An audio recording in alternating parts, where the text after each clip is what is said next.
Season 2, Episodes 7 through 9. And once more, if you haven't already hit that subscribe button, by all means, go ahead and do so. It greatly helps us out. It's free.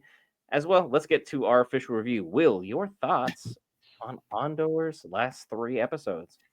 So much better as we're leading and stuff because things are actually heating up. Stuff is actually making sense. Stuff is lining up together. And again, this is still my basis because I wasn't here for the review for the last 3 episodes. I was here for the ones prior to this, the first 3 episodes of this season. And again, in comparison, like this was really good.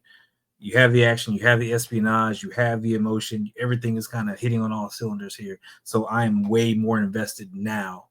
And that's what I was hoping is to ramp up to. Like, we got some real stakes going on. We got sacrifices happening. You know, there are very pivotal deaths that are happening as we're going through this. Like, these episodes are solid. These are my favorite so far of the season. I like this block right here.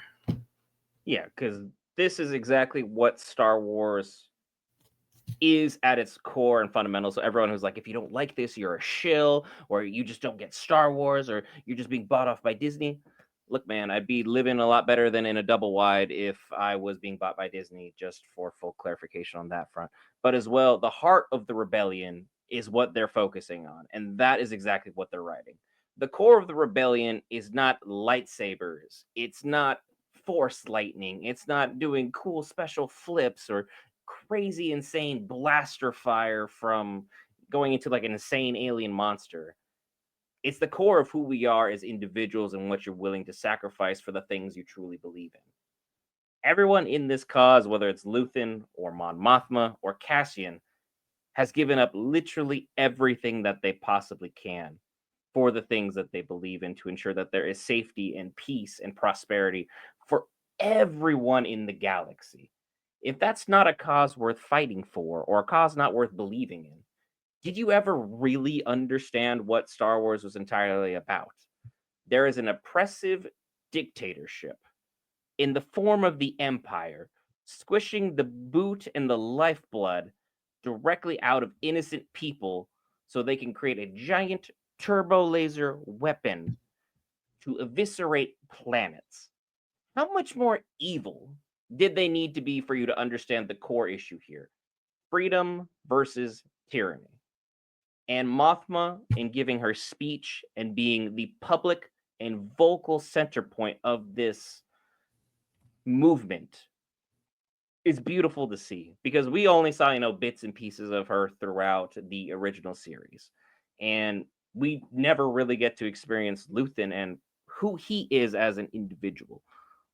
Luthen set up so much good stuff pertaining to Cassian and his story and all the other individuals that he's impacted to make Yavin a place and a safe haven, at least for the time being, for our rebellion to form in its infancy and to set up standards, rules, regulations, spy codes, where to send people, how to go about your co-op missions. This is the heart that Star Wars has always been. If you just missed it because you were staring at pretty lightsabers and blaster fire, I don't blame you. But at the same time, I kind of have to question whether or not you've been really paying attention to rebellion and freedom, or just staring at, the tyranny that is going on within Star Wars in this moment and pocket of time. These episodes have been fantastic. Like, we've openly lamented. Episodes 1 through 3, Will, boring as hell, right? Yep.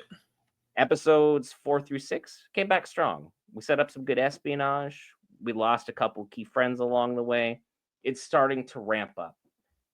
Needless to say, next week is going to be 1 year out from the Battle of Yavin, which is the event that was Rogue One, where most of us were introduced into Cassian in the first place.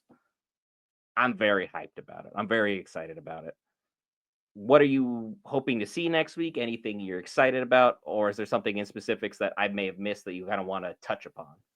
Well, because I don't really know how the story necessarily goes. I'm glad that droid is up and running. So again, getting the droid up to speed with, operating with him is first and foremost. And with that droid on deck, I'm expecting some blasting, like somebody's getting holes put through him at some point in time.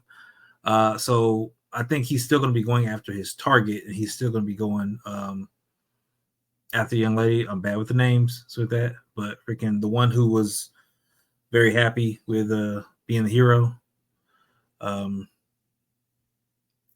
Yeah, I can't remember her freaking name to save my life right now. But yeah, I think that they're going after her, and yeah, I mean, they're going to continue to hunt down Mothma. Like they got to have her. They got to, I guess, get back to what the Senate is supposed to be, where they have control of it. Because right now, I think things are going to start going out of control. They're going to have certain parts of the Senate not necessarily in agreement because all the information is out. Certain ones that have already been bought off are going to continue to do what they do. So you're going to have a little bit more, I guess, push and pull within the Senate for how it's controlled. And what's Palpatine going to do? Like, what's going to be his response? Like, how is he going to, put a lid on all this? He's going to do what Palpatine's always done. The minute he took control of the Senate, he owned the Senate. I am the Senate, as Palpatine would say. And he's going to have to come down hard and come down firmly to ensure that there's nobody else like Mothma. The reason that they need her out in open space, so they can't jam the signal. So all free planets can at least hear and understand and hear what the message truly is from her heart and what she truly believes in, so that they can make their educated synopsis on what they're going to do for their home world from the safety of their own planet, because everyone is correct. The planet that suffered the most, Ghorn, is now the spark that's going to continue to ignite the larger flame that is going to happen within this galaxy far, far away.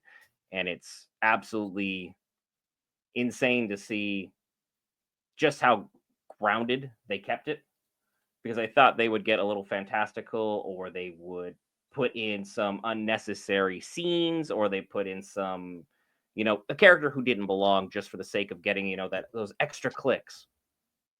Everything's been grounded. It's the right people at the right time in the right situations. The writing has been really well done, and I know people will constantly lament who is making this project. But at the same time, I've enjoyed what I've seen. Will, any other final thoughts you want to get to before we wrap this up? No, I mean, it's, again, start off rough. It's ended up better. People are going to have their opinions about stuff, and this is ours. Freaking, I think is winding up to be something a lot better than what it started as, and I think that this can end on a high note as far as the series is concerned, as long as they keep the momentum.